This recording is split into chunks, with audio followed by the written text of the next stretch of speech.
Quem era na antiga aliança? Moisés. O apóstolo fala muito sobre Moisés aqui, mas quem sabe que Moisés errou?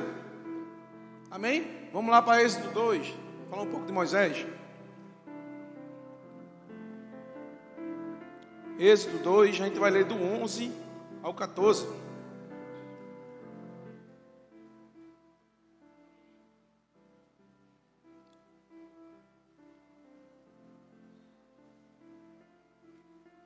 Está calor hoje, hein? Meu amigo, o pastor Wagner me alertou.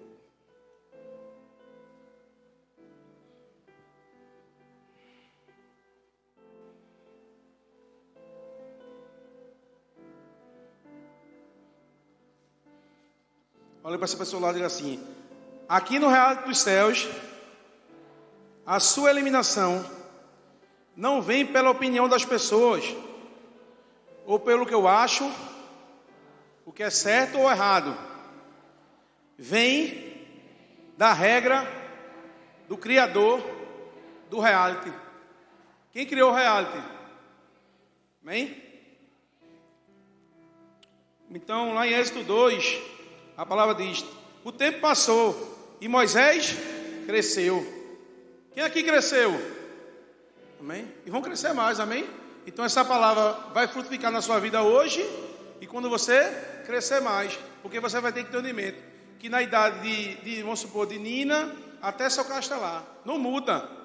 Não é porque Nina, Deus está vendo Nina hoje, que Ele não está vendo seu castelar, Ele está vendo todo tipo de idade, amém? Então o tempo passou e Moisés cresceu. Certo dia, ele foi observado por seus irmãos hebreus e viu que eram submetidos a trabalhos forçados. Viu também um egípcio batendo no hebreu, um dos seus parentes. Moisés olhou para um lado e para o outro. Diga assim, ele olhou para um lado e para o outro. Como não havia ninguém por perto, matou o egípcio. Assim, ele pecou. Diga assim, ele pecou.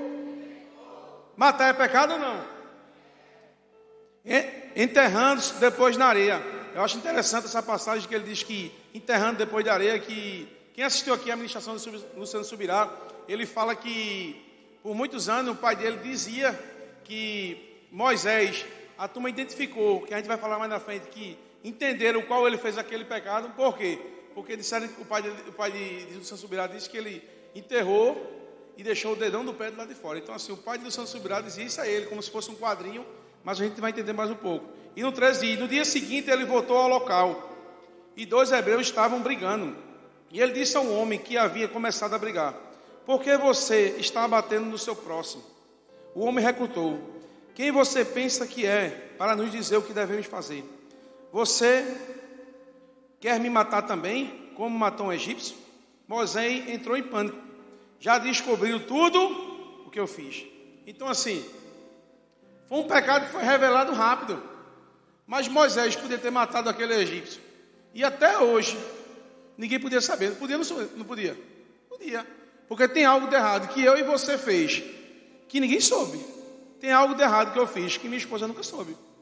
Eu vejo grandes homens pegar, que eles falam assim: se você errou com alguém, mesmo que essa pessoa já lhe ame, goste de você, chega um dia a ela e conta. Já parou para pensar? A gente que é homem, às vezes você traiu a sua esposa, já passou vários tempos, chega lá e diz: olha, no tempo que eu namorava contigo, eu fiquei com fulano e ciclano. Eu não sou de acordo, porque eu vou arrumar um problema, pensa. Você vai arrumar um problema? Vai arrumar um problema ou não vai, Dido? Hein, Dido? Vai arrumar um problema ou não vai, meu pastor? Grande, né? Então assim, diga assim, o erro de Moisés foi não olhar para cima. Amém? Então o erro de Moisés foi esse, não olhar para cima. Então, meu amado, você não precisa estar olhando para o teto da sua casa não, amém? Porque lá você só vai ver caibo, madeira, ou PVC ou gesso. Olhe para cima. Aqui tem o quê? Forro. Mas a gente tem que ter uma ideia que Deus está vendo. Você já parou para pensar, se cada lâmpada dessa fosse um olho de Deus, ninguém escapava aqui dentro, escapava? Ele trouxe um jogo de luz para aumentar. Então assim, a gente tem que ter esse entendimento. E teve outro homem grande de Deus na Bíblia. O rei Davi. Quem sabe que Davi pecou? Quem sabe que o rei Davi pecou? Quem é que sabe? Foi um erro grande. homem que matou Golias. Muitas pessoas pregam as coisas boas que Davi fez.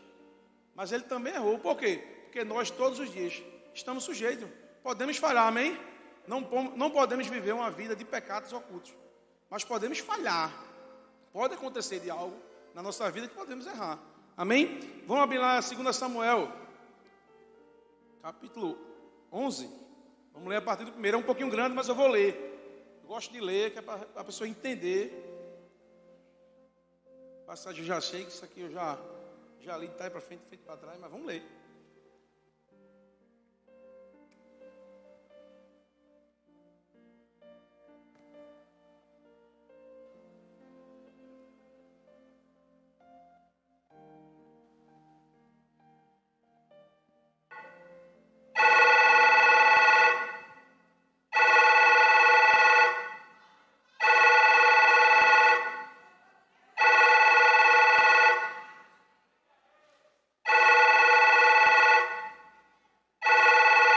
Atenção, preste muita atenção. Você acaba de ganhar 50% do seu acampa dentro.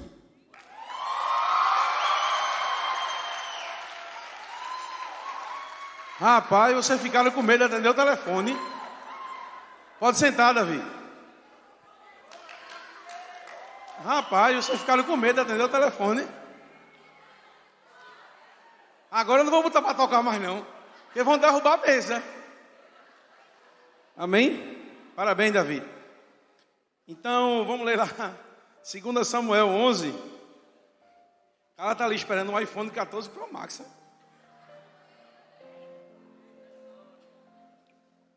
Então, na época da primavera, num tempo em que os reis costumavam sair para as batalhas, o rei Davi enviou Joabe, e com ele seus oficiais e todo o exército de Israel. E eles destruíram os amonitas e cercaram Rabá. Entretanto, Davi permaneceu em Jerusalém. Um dia após o almoço, Davi se levantou-se, depois de ter dormido um pouco, e foi passeando no terraço do Palácio Real. Do terraço, ele avistou, diga assim, avistou, uma mulher que se banhava, e notou que era uma mulher muito bonita. Davi desejou, diga assim, ele desejou.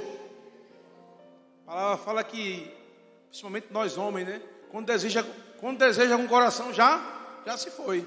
Então assim, deu entendimento que Davi já pegou aí, quando ele desejou, amém? Então, Davi desejou saber quem era aquela mulher. Ao que lhe informaram, o nome dela é Betseba, filha de Eliã e esposa de Urias, teu servo Eteu. Então Davi mandou que o trouxessem para ele, e teve relações sexuais com ela, que havia concluído o tradicional ato de purificação em função do ciclo menstrual. Depois ela retornou para sua casa. Passando algum tempo, a mulher descobriu que havia engravidado e mandou um recado para Davi, contando-lhe, eis que estou grávida. Já parou para pensar? Davi cometeu um pecado que ia ser logo revelado. Pensou, você errar e no outro dia a pessoa já chegar na sua casa e dizer a você. Como eu falei com você, muito tempo que eu errava, eu dizia assim, rapaz, se acontecer algo desse, é a maior confusão do mundo. Então eu e você, principalmente nós homens que estamos aqui, jovens que ainda são adolescentes, mas um dia vai crescer, um dia vai casar, um dia vai namorar.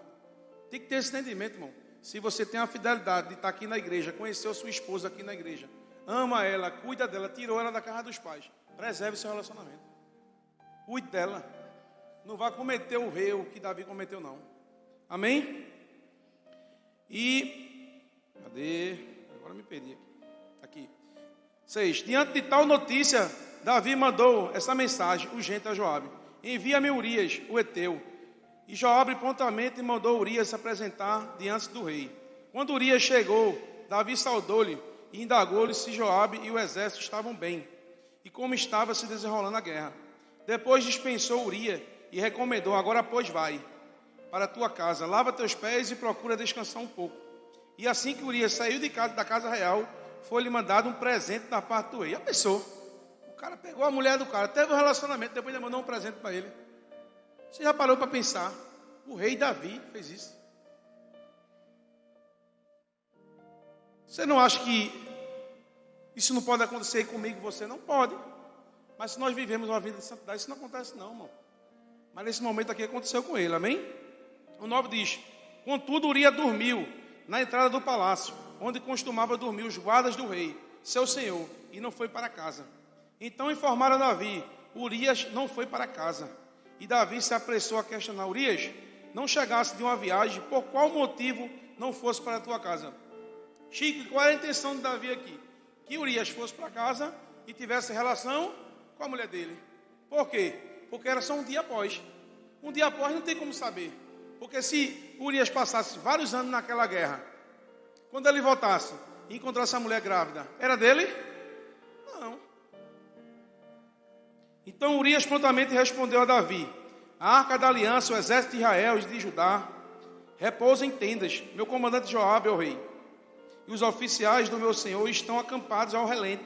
Como poderia eu, tranquilamente, ir para casa? Como poderia eu, tranquilamente, ir para casa, comer e beber e me deitar com a minha mulher? Por tua vida e por tua honra, não cometerei tal deslealdade. E o 12 diz: diante disso, Davi ordenou a Urias: fica ainda aqui hoje, e amanhã te despedirei. Assim Urias permaneceu em Jerusalém aquele dia todo e a noite seguinte. Davi convidou a comer e a beber fartamente na sua companhia. Eu acho aqui, é interessante nesse trecho aqui, Luciano, quando ele pregou sobre esse trecho aqui, ele disse que achava que a intenção de Davi era embriagar Urias, para Urias no outro dia não saber nem se ele fez relação com a mulher dele ou não. Você já parou para pensar? As pessoas, quando cometem o pecado oculto, que ela entende que pode ser revelado, irmão, ela faz de tudo para aquilo não acontecer, para não ser revelado. Amém? E 14. Na manhã seguinte, Davi escreveu uma mensagem a Joabe e o enviou por intermédio do próprio Urias. Escreveu Davi em sua carta: coloca Urias no ponto mais letal da batalha, retira-se, deixando-o só, a fim de que seja ferido pelo inimigo e venha a morrer no campo de luta. Joabe, que cercava a cidade inimiga, ordenou-se a Urias: tomasse lugar onde sabia. Joabe, que cercava a cidade inimiga, ordenou que Urias tomasse o lugar onde ele sabia que estivessem os guerreiros mais audaciosos e violentos. Aos que defendiam a cidade saíram para ataque a Joabe e mataram alguns oficiais do exército, isto é, dos servos do rei Davi. Morreu, e também morreu Urias. Então, passando o tempo do luto, Davi mandou que trouxesse para o seu palácio, e ele voltou a ser, no caso, ela voltou a ser a mulher dele. E aí teve um filho. Entretanto, as más atitudes de Davi entristeceram o Senhor. Diga assim: as más atitudes, minha e sua, podem entristecer o Senhor. Então, a palavra aqui fala que as más companhias, tantas coisas mais, podem levar a gente ao pecado oculto. A gente viu aqui no teatro que o supervisor Cristo fez hoje de manhã. Acho que foi interessante hoje que a gente estava aqui de manhã, a gente riu muito hoje de manhã aqui, que o teatro, se você puder vir sábado de manhã aqui para o ensaio, o cara ri, mano. E eu peguei o jovem aqui, e antes a gente começou a conversar, eu falando sobre vários tipos de pecado que eu e você podemos cometer, nós como cristãos. E a gente começou a debater aqui, foi muito rápido. Miguel já tinha conversado com ele, Mariana também muito sábia na hora de fazer as coisas. Mas Deus estava vendo tudo, amém? Suas atitudes podem alegrar ou entristecer o Senhor. Suas atitudes ocultas podem levar à sua morte ou à morte de alguém, que foi nesse caso, amém? Eu vou falar aqui um pouco, o pessoal aqui do teatro já fez a peça, já tocou um pouco, mas a gente vai falar de Jó. Estava aqui na passagem, a gente vai falar um pouco. Vamos abrir lá em Jó, capítulo 1, a gente vai ler só dos 6 ao 8, trechinho rápido. O pessoal do teatro falou aqui um pouco sobre Mariana, um personagem de uma parte da peça, no caso que ela não errou. E Jó não errou, amém? Que possamos ser igual a Jó, íntegro e justo. Posso ouvir um amém? O Big Fone vai tocar, viu? O prêmio agora é maior.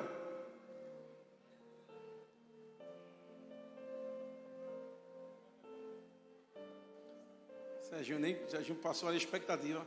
Fez 2 horas de caminhada de manhã para ganhar para os meninos.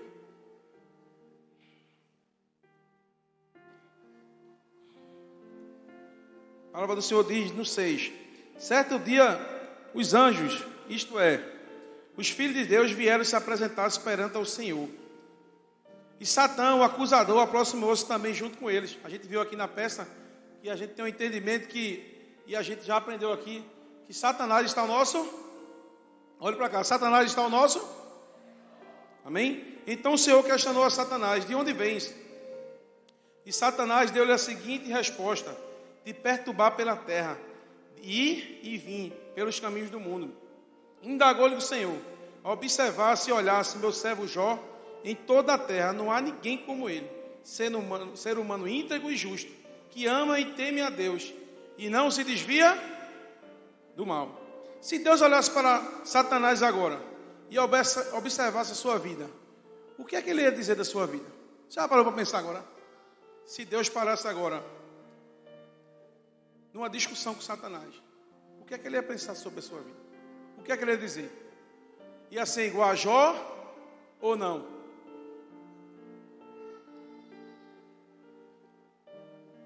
Boas qualidades? Ou que eu e você poderemos ter pecados ocultos? Amém? Vamos falar também de outra pessoa que acertou. Estou correndo aqui porque tem muitas coisas aqui, mas de outra pessoa na Bíblia que acertou, que foi diferente. Foi igual a Jó, acertou, mas foi diferente de Moisés e de Davi. Vamos falar um pouco de José, amém? Abra aí a sua Bíblia.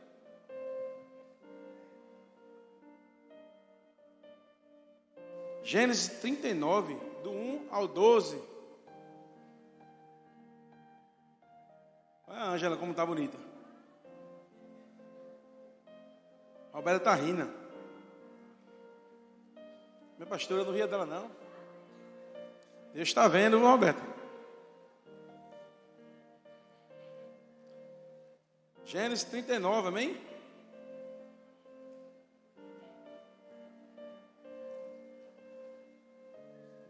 Mas chegou uma aguinha, vice. Deus estava vendo, vice. Você me deixando com sede aqui. Quem foi? Estou pensando se eu vou abençoar ela.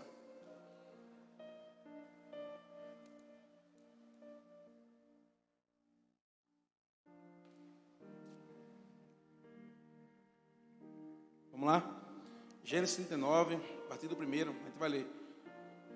José fora, portanto, levado ao Egito, onde os ismaelitas o venderam a um egípcio chamado Potifar, um oficial que era o capitão da guarda do palácio. Ora, o Senhor estava com José. Diga assim: o Senhor estava com José. A gente vai ler mais um pouco à frente, mas só nessa parte, quando ele diz que o Senhor estava com José, a gente já pode ter uma firmeza e uma certeza que José não ia errar. Não tem aquele jovem, não tem aquela pessoa dentro da igreja, que a gente conhece pessoas. Falar da gente é muito fácil. Mas não tem aquelas pessoas que a gente conhece dentro da igreja, que são tão certas que você fala assim: é abençoado, Deus está com ele. Que você quando... a gente tem filho, mas quem tem filho sabe se o filho está mentindo ou não. Então assim, o Senhor estava com José. Então por muitas vezes a gente conhecer pessoas, se ele estiver falando algo ou não, certo ou errado, a gente vai perceber fácil. Então, o 2, vou repetir novamente. Ora, o Senhor estava com José, que em tudo teve êxito, e passou a morar na casa do seu senhor egípcio. O senhor egípcio percebeu que o Senhor amparava José e abençoou tudo o que ele realizava. Então, eu digo assim, a palavra diz aqui que o Senhor observava José. Não dá. Tudo que o Senhor era com José. Então assim, isso dá confiança ou não dá? Você acha, se você tem uma vida íntegra e justa, você acha que alguém não pode dar um emprego a você não? Não pode colocar você dentro da casa dele não? Porque todo mundo, a gente pode colocar dentro de casa, todo mundo? Não, a gente tem que ter uma confiança. Então assim, José teve isso. E o 4 diz: dessa maneira José ganhou a simpatia do seu dono, que o promoveu o seu ajudante pessoal, como administrador dos seus bens. Potifar deixou ao seu cuidado a sua própria casa. Ele confiou tudo o que possuía. E a partir do momento em que ele passou a administrar a casa de Potifar e todos os seus bens, o Senhor abençoou toda a sua casa. Em consideração a José, a bênção do Senhor alcançou tudo o que ele possuía, em casa e nos campos. Então entregou nas mãos de José tudo o que tinha. Com ele não se preocupou com mais nada, a não ser com a comida que tomava. José era um homem de belo porte e tinha um rosto bonito. A palavra aqui diz que ele confiava tanto em José, que ele deu tudo a José. Ele tinha certeza que José não ia errar, que José não ia pecar. E já parou para pensar? Você hoje tem uma filha pequena e você precisa trabalhar. E você vai e deixa uma pessoa cuidando da sua filha. Não é todo mundo que deixa, não. Eu conheço pessoas que separou-se na vida um dia. E a filha dela tinha 15, 16 anos. E morava com ela. E ela conseguiu arrumar outro casamento. E ela dizia assim, rapaz, ele fica sozinho com a minha filha dentro de casa. Você já parou para pensar?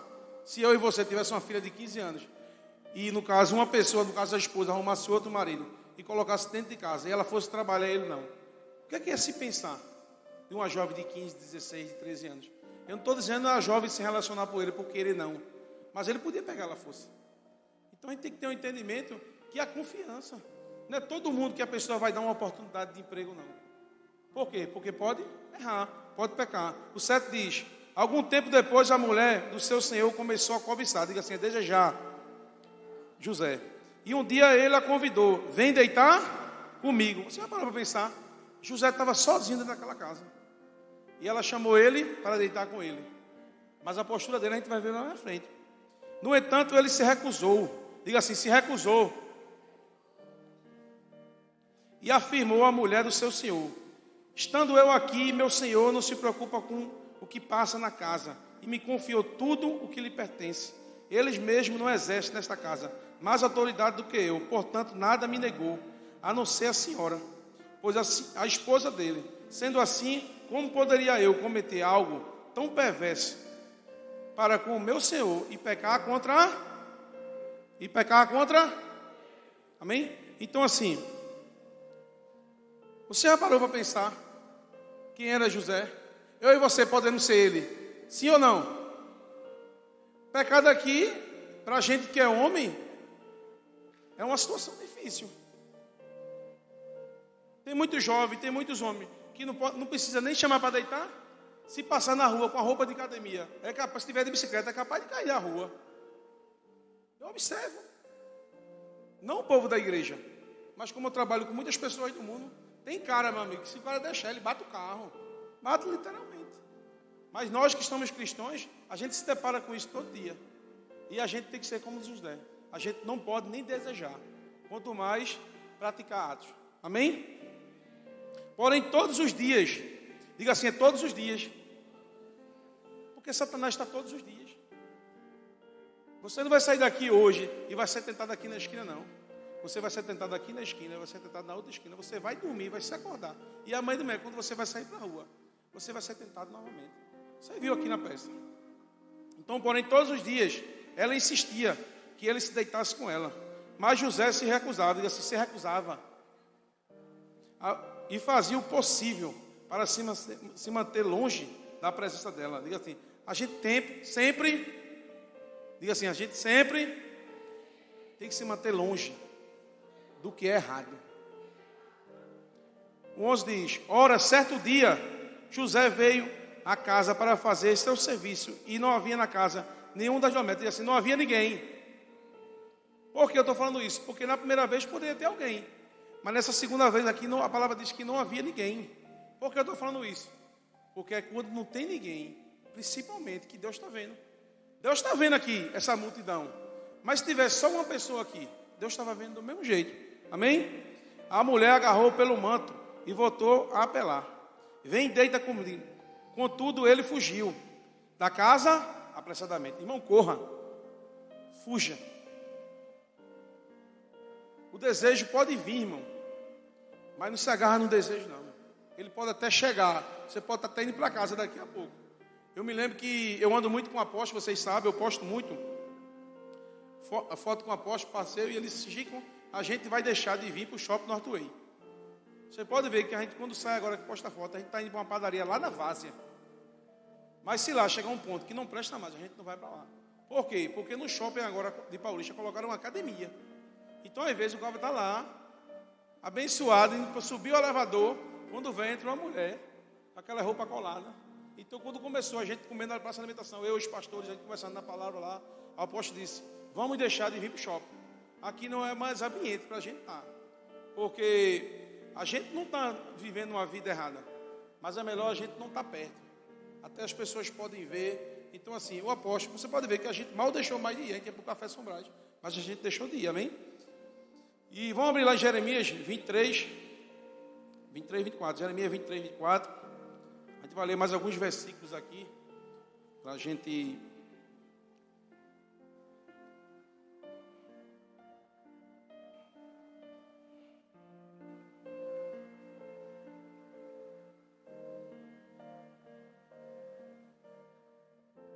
Semana na célula eu estava pregando sobre Jonas, e é interessante que no capítulo lá no livro 3, no capítulo 3, versículo 10 de Jonas, a palavra diz que Deus estava observando o povo depois de se arrepender. Irmão, Deus observa a todo momento.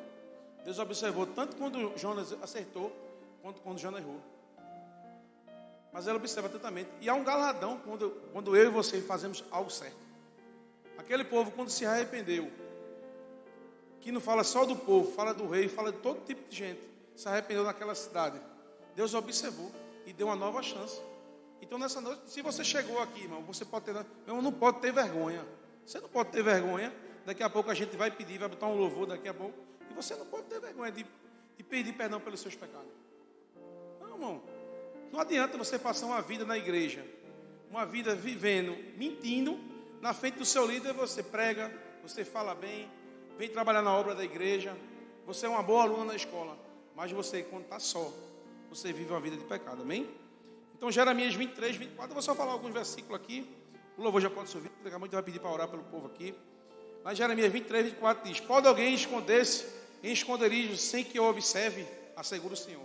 Lá em Jó 28, 24 diz: pois ele enxerga os confins da terra, vê tudo que há debaixo dos céus. Jeremias 16, 17 diz: os meus olhos veem todos os caminhos, eles não estão escondidos de mim, nem a sua iniquidade está oculta aos meus olhos. Salmos 94, 9 diz: será que quem fez o ouvido não ouve? Será que quem formou os olhos não vê? Salmos 14, 2 diz: dos céus o Senhor se inclina sobre a humanidade, para ver se alguém que tenha juízo e sabedoria, alguém que busca a Deus com o coração. Então, assim, a palavra diz que Deus, lá de cima, Ele se inclina para ver a minha e a sua vida. E eu estava hoje tarde lá em casa, eu disse: rapaz, eu pedi para algumas pessoas das equipes fazer um olho no rosto. O Cebolzano disse: rapaz, Netinho é alto, vou mandar fazer um olho nele. Porque quando ele ficar inclinado, né, a gente vai conseguir, dá para se inclinar, ele é grande, né? Então eu fiquei rindo lá em casa. E lá em Salmos 33, quem me deu esse foi o versículo apóstolo, estava conversando com ele ontem. E ele começou a dar versículo, eu disse: esse tem, esse já tem, rapaz, está com a pregação pronta. Eu estou, mas ele me deu esse daqui. Salmos 33, 3. O Senhor olha dos céus e observa toda a humanidade. Vamos ficar de pé? Vou falar algumas frases aqui.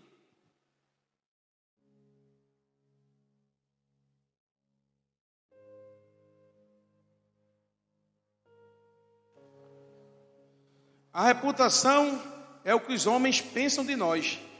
Caráter é o que Deus sabe sobre nós. Amém? Os homens mostram seu caráter de maneira mais clara nas trivialidades, quando não estão sendo observados. O que eu sou à luz determina a minha credibilidade. O que eu sou no escuro determina a minha autoridade. Diante dos homens precisamos de reputação, pois ela traz credibilidade. Mas diante de Deus o que vale é o caráter. E daí que vem a autoridade. A boa reputação vale mais do que grandes riquezas. Desfrutar de boa estima vale mais do que a prata e do que o ouro. Amém? Então, você que ouviu essa palavra nessa noite, hoje eu brinquei até com o Tarek dentro do carro. fui levantado para casa, eu disse, Deus viu ele. Deus viu o quê? Eu disse, amado, não suba nem no louvor, diga logo a pastora Cristiane, que não vai nem tocar. E ele ficou, Deus viu o quê? Eu brinquei com algumas pessoas aqui da igreja, e toda hora eu ficava dizendo assim, Deus viu o quê? Só quem sabe é você e Deus. Tem alguns pecados que possamos cometer no oculto, que tem outra pessoa, como eu falei aqui. Você pode ter uma cortejante e uma namorada, que você e ela podem saber.